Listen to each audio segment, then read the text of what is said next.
Une femme de ménage entre dans le bureau de son patron et remarque qu'il ne faisait pas attention à elle. Elle s'assoit ensuite au bureau de son patron, où il y avait des billets de banque et avec quelques rubans qui étaient sur sa robe, elle parvient à obtenir les billets pour elle-même. À ce moment-là, un autre homme entre dans la pièce et dit qu'il est temps pour la réunion du patron. La femme de ménage dit alors qu'elle partirait car elle se rendait au bureau de son patron juste pour la nettoyer, mais l'homme dit qu'elle devait rester là car il lui manquait des notes sur son bureau.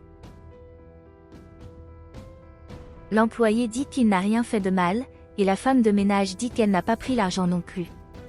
Elle a dit que son patron n'avait peut-être pas compté correctement l'argent sur son bureau et qu'il aurait dû y prêter plus d'attention.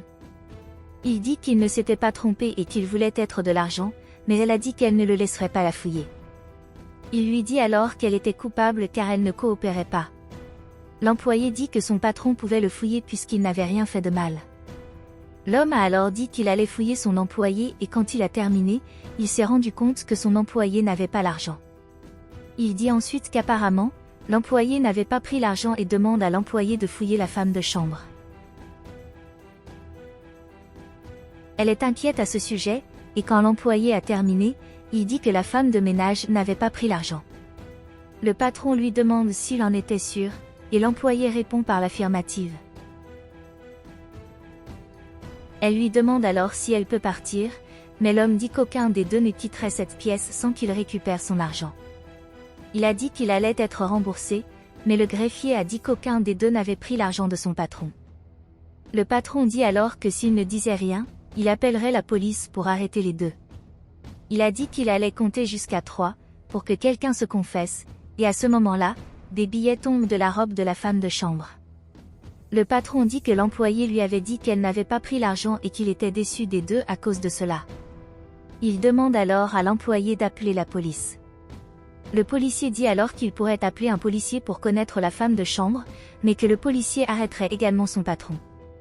L'homme est surpris par celui qui lui demande de quoi il parlait et la femme de chambre dit que l'homme devrait arrêter de faire semblant de ne pas savoir ce qui se passait. L'homme devient alors furieux de la situation et appelle son agent de sécurité. Elle dit alors à l'homme qu'elle avait la preuve qu'il arnaquait ses clients depuis longtemps. Il a ensuite demandé à la femme de ménage ce qu'il savait et elle a dit qu'elle savait qu'il avait trompé ses clients pour qu'ils vendent leur maison et qu'elle avait dit que c'était illégal. On nous montre alors que l'homme avait essayé de vendre la maison d'une dame. Il remet à la dame un contrat où tout ce qu'elle avait à faire était de signer et qu'elle allait vendre la maison, mais elle a dit qu'elle ne voulait plus vendre. Il a ensuite dit qu'elle était stupide de ne pas vendre la maison car elle allait gagner beaucoup d'argent tout en se débarrassant de son ancienne maison. Elle dit alors qu'elle ne savait pas que sa maison allait se vendre si rapidement, mais l'homme dit que sa maison était très bien et qu'elle valait maintenant beaucoup plus que ce que la dame avait payé. Il lui dit qu'elle devrait vendre la maison rapidement. Elle lui demande alors s'il en était sûr et il dit oui et lui demande si elle conclurait le contrat avec lui et elle accepte. L'homme a dit qu'elle avait fait une excellente affaire et qu'il aurait beaucoup d'argent à lui remettre, car il ne garderait presque rien de ce qu'il recevrait de la maison et qu'elle garderait tout le reste de l'argent. Elle accepte les conditions et il devient alors très excité. Quelque temps plus tard, la dame retourne au bureau de l'homme et lui demande s'il a terminé ce qu'il devait faire. Il dit ensuite qu'il pourrait bientôt vendre la maison de la femme et qu'il avait juste besoin d'elle pour terminer le contrat. Elle a dit qu'elle en était très contente et qu'elle avait déjà vu une maison sur la plage à acheter avec l'argent de la vente. Il a dit qu'elle n'avait pas à s'inquiéter de cela et qu'elle aurait bientôt de l'argent pour acheter sa nouvelle maison. Cela la rend vraiment heureuse et elle dit qu'elle pourrait bientôt être dans sa nouvelle maison. Elle a ensuite dit qu'elle était très reconnaissante pour tout ce que l'homme faisait pour elle. Il dit qu'elle n'avait pas besoin de s'inquiéter pour ça, car il voulait juste lui faire du bien. Elle le remercie encore, s'en va et au moment où elle partait, il se met à rire.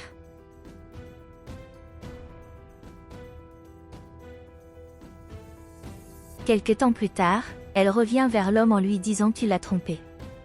Il lui dit alors qu'il ne savait pas de quoi elle parlait et lui demande de quitter cette maison, mais elle dit que c'était sa maison et qu'elle ne partirait pas.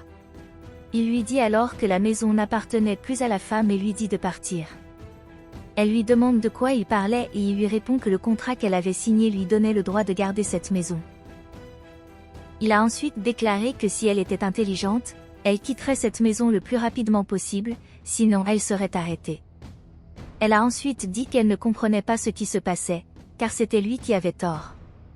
Il dit ensuite que ce n'était pas mal et qu'elle avait signé le contrat avec lui sans qu'il ait à la forcer et que maintenant, il avait parfaitement le droit de le faire. Il dit qu'il pourrait la faire partir sans que personne ne se plaigne. Elle a alors dit qu'il paierait pour ce qu'il lui avait fait et s'en va. Pendant ce temps, la femme regardait ça puis elle se dirige vers l'autre homme. Elle a dit qu'elle avait besoin de lui parler d'un sujet très important et lui a demandé s'il se souvenait de la nounou qu'ils avaient lorsqu'ils étaient enfants.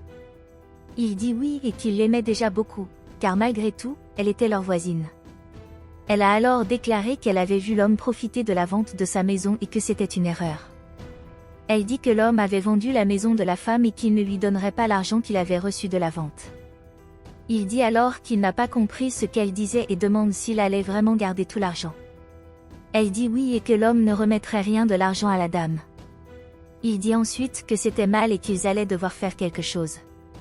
Il a dit qu'il appellerait la police sur un homme et qu'il serait arrêté. À ce stade, il dit qu'il a eu une autre idée et demande de l'aide à la femme. L'employé dit alors à son patron que c'était une très mauvaise chose à faire à d'autres personnes et qu'il devrait avoir honte.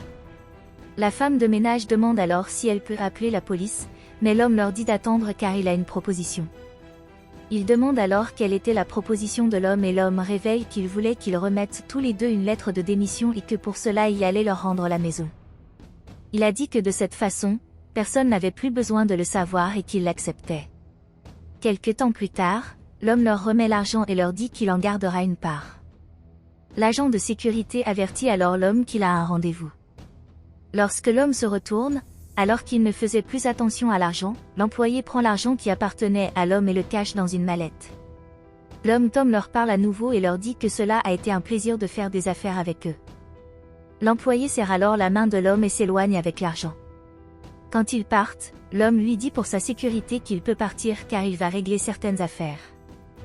Il s'assoit alors sur sa chaise et ouvre la mallette, mais à ce moment-là, il se rend compte qu'il n'y avait rien dans la mallette. Il devient alors furieux, ne sachant pas où pourrait se trouver son argent. Quelque temps après, le greffier et la femme de chambre étaient avec la dame. Ils lui disent alors qu'ils avaient une surprise pour elle et lui révèlent qu'ils ont acheté la maison. Elle est surprise d'apprendre que sa maison a été achetée par eux et la femme dit qu'ils ont obtenu l'argent pour acheter à nouveau la maison pour sa grand-mère.